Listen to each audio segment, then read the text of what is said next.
सभी विद्यार्थियों और पेरेंट्स को मंगल शुभकामनाएं। आज के इस एपिसोड के अंदर let us B an exam warrior. चलो हम परीक्षा रूपी युद्ध भूमि में एक अच्छे योद्धा बनकर हम सक्सेस को आसानी से अचीव करें, प्रसन्नचित होकर हम परीक्षा के अंदर उत्तीर्ण होने के लिए प्रिपरेशन में जुड़ जाए। तो इसके बारे में जो भी मेरे ख्याल है, इनको हिंदी, गुजराती और इंग्लिश इन तीनों लैंग्वेज के अंदर आपको अच्छी तरह से मोटिवेट करने का एक प्रयास है। परीक्षा એ આગળના મુકામ પર પહોંચવા માટેનો અંતિમ પડાવ હોય છે. It's just like a launching pad to accelerate our efficiency to the next destination. आसमां सिमट जाएगा तुम्हारे आगोश पे, जरा अपनी बाहें फैलाकर तो देखो.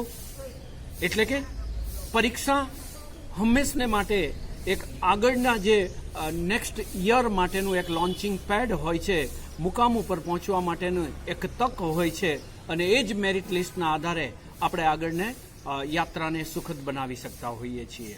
અને આ માટે થઈને આપણી અંદર એક બર્નિંગ ડિઝાયર હોવી જરૂરી છે, એક પ્રિપેરેશન માટેની એક ડેડિકેશન હોવી જરૂરી છે, અને તો જ so friends, don't worry, be a warrior like Sachin Tendulkar.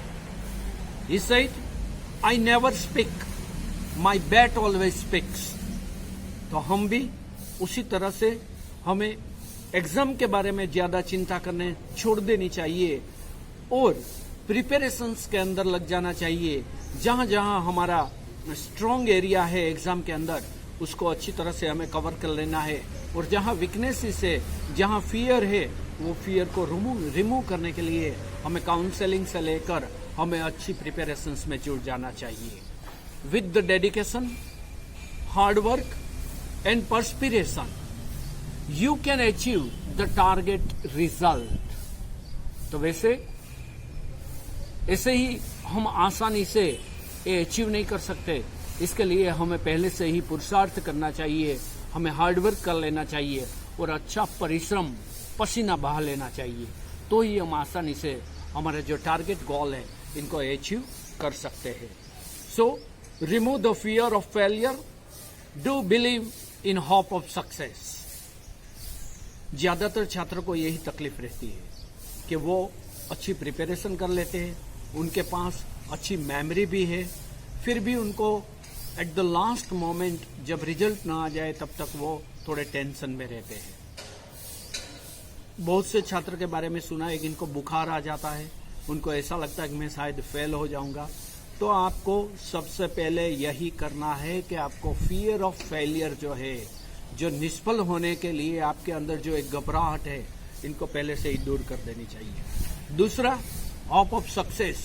आप जहां से प्रिपरेशन कर रहे हो वहीं से ही आपको शुरू कर देना है. ऐसा सोचना कि नहीं, ये आंसर मैं अच्छी तरह से लिख सकता हूं, चलो मैं इसके लिए प्रयास करूंगा, ये एग्जाम में बहुत अच्छी तरह से मैं पास कर लूंगा. रिजल्ट के बारे में चिंता नहीं करनी है, वो बहुत आगे की बात है.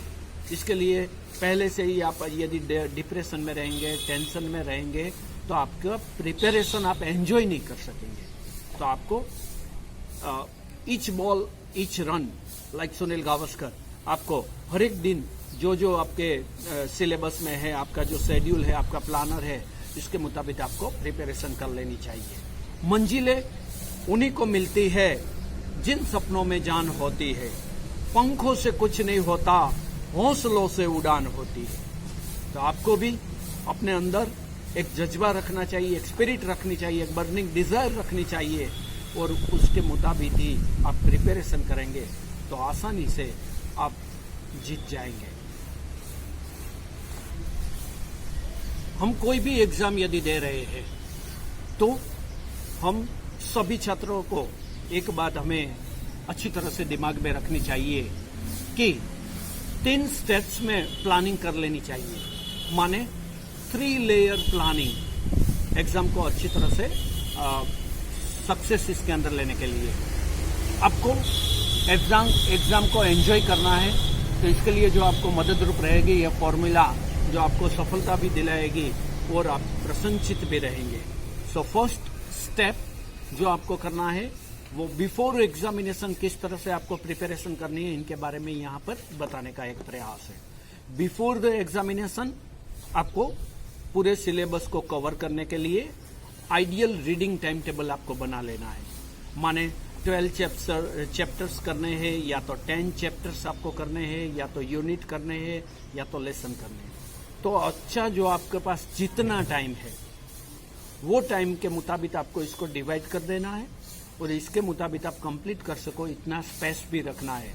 शायद 3 दिन में आप कवर कर सकते हैं, तो आपको एक दिन रेस्ट का या तो ब्रेक का बीच में रखना है, ताकि कोई प्रसंग आ जाए, फेस्टिवल आ जाए, बीमारी आ जाए, तो आप एक दिन आप एक्सटेंशन के रूप में वहां पर यूटिलाइज कर सकते हो। तो सबसे पहला तो एक आइडियल प्लानिंग बना लेना है, उसी प्लानिंग के मुताबिक आपको जाना है, ताकि आपका रोज का काम डे बाय डे रूटीन में ही आपका समाप्त हो जाता है, और धीरे धीरे स्टेप बाय स्टेप आप मंजिल तक पहुंच सकते हैं और सिलेबस को भी अच्छी तरह से कवर कर सकते हैं। दूसरा, during the reading time table Ross के सिचुएशन को ध्यान में रखना है।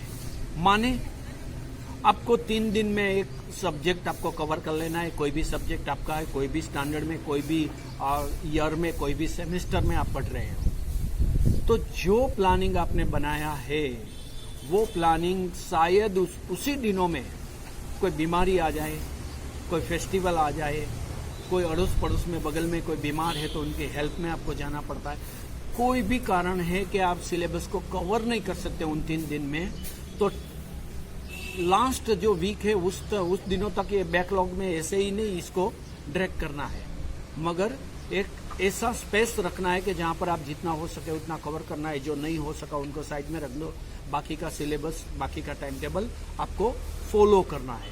तो ये बात आपको ध्यान में रखनी है, ताकि आप डिस्टर्बेंसेस की वजह से जो आपको फ्रस्ट्रेशन आना है वो फ्रस्ट्रेशन वहीं से ही निकल जाए, वरना वो पूरे ईयर तक ज्यादातर जो विदाउट प्लानिंग करते हैं छात्र 11, 12 साइंस कॉमर्स के अंदर जो पढ़ते हैं, उनको यही टेंशन रहता है कि शुरू के दिनों में उनको जो सीरियसली जो प्रिपरेशन करनी थी वो नहीं हो सकती है।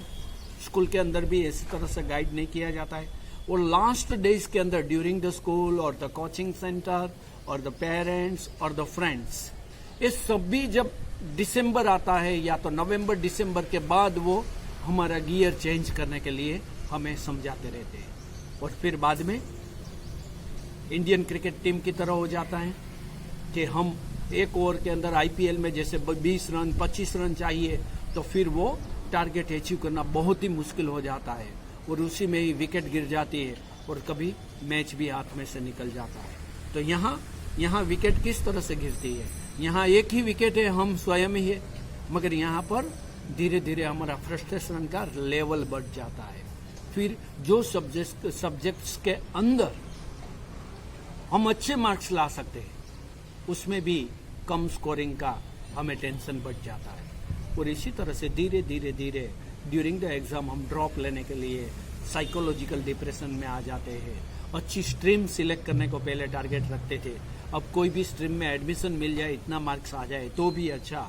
ये सभी जो कॉम्प्रोमाइजेस है, ये विकेट ही है, ये हमारा मोरल डाउन करता है। तो ऐसा ना हो, इसीलिए हमें जो अच्छा प्लानिंग करते हैं, जो सिलेबस को डिवाइड करके एक आइडियल शेड्यूल हम बनाते हैं, उसको फॉलो करना है। दूसरी बात है, ये तीसरी बात है, डिस्टर्बेंसेस मुख्यतः किस प्रकार के आते हैं, जो अभी हमने बताया। तो जो डिस्टर्बेंसेस आते हैं, इसमें गेस्ट का आ जाना, घर की थोड़ी जिम्मेवारियों में हमारा इन्वॉल्वमेंट कंपलसरी हो जाता है, कोई बीमारी आ जाती है, या तो कोई फाइनेंशियल क्राइसिस आ जाती है, या तो कोई ऐसा सोशल कोई हमारी जिम्मेवारी बढ़ जाती है, इसके अंदर हमारा इन्वॉल्वमेंट रखना जरूरी हो जाता है, और यही एक हमारा मुख्य हिंड्रेंस या तो डिस्टर्बेंस का वजूद बन जाता है। दूसरा है, हम कभी कभी आलस में आ जाते हैं, हम आज तो इतना हो गया है, मैं कर लूँगा, बाद में पढ़ लूँगा, बाद में ये समझ लूँगा, और ये आलस है, वो आलस रूपी शत्रु धीरे धीरे ग्रेजुअली हमारे ऊपर हावी होने का प्रयास करता है। वो सभी के अंदर होता है। 6 घंटे की नींद अच्छी तरह से नहीं होती तो हम सोचते हैं कि चलो 1-2 घंटे और हम अच्छी तरह से नींद कर ले, ताकि हम फिर से अच्छा रीडिंग कर सकें। तो ये भी आपको ध्यान में रखना है। और इसके बाद जो हेल्थ इश्यूज रहते हैं, कभी नींद ना आने की वजह से डाइजेशन प्रॉब्लम रहता है, कभी हेडेक होता है, बॉडी एक होता है, थोड़ा सा बुखार रहता है, ये सभी बातों को हमें निगलेक्ट नहीं करना है, तुरंत ही कंसल्ट कर लेना है। ज़्यादातर हमें जो घरगथ्थू उपचार से ही ज़्यादातर हम अच्छे रहे, इसे हमें प्रयास करने हैं। तो ये सभी बातें भी आपको अच्छी तरह से मददरूप रहेगी। ये छोटी छोटी बातें बहुत बड़े टारगेट को अचीव करने में मददरूप रहती है।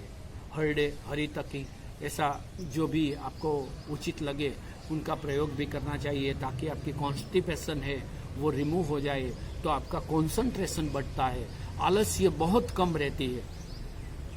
तो ये भी सभी आपको ध्यान में रखना चाहिए। और फोर्थ जो पॉइंट है, जो बिफोर एग्जामिनेशन आपको प्रिपेयर करना है, इनके बारे में बताते हैं। यहाँ पर रीडिंग कंटेंट को अंडरलाइन करें, हाईलाइटेड करें। जो भी आप रीड करते हैं, जो भी आपको इम्पोर्टेंट लगता है, साइंटिस्ट का नाम है या तो कोई इन्वेस्टिगेशन हो गया है, कोई ईयर है, कोई भी बात है जो अच्छी लगे उनको अंडरलाइन करो, उनको हाईलाइट करो, उनको पॉइंट वाइज उनकी नोट बनाओ, माइंड चार्ट इनका प्रिपेयर करो और रीडिंग कंटेंट को कॉम्प्रीहेंस करने का प्रयास करो। माने जो भी आज आपने जितना पढ़ा है, जो पढ़ा है, इनके अंदर से अच्छे अच्छे पॉइंट है, इनको हाईलाइट करते रहो, उनको कॉम्प्रीहेंस करने का प्रयास करो। और फिर जब आप रेस्ट करते हो तब उनके बारे में थोड़ा चिंतन करो, मनन करो।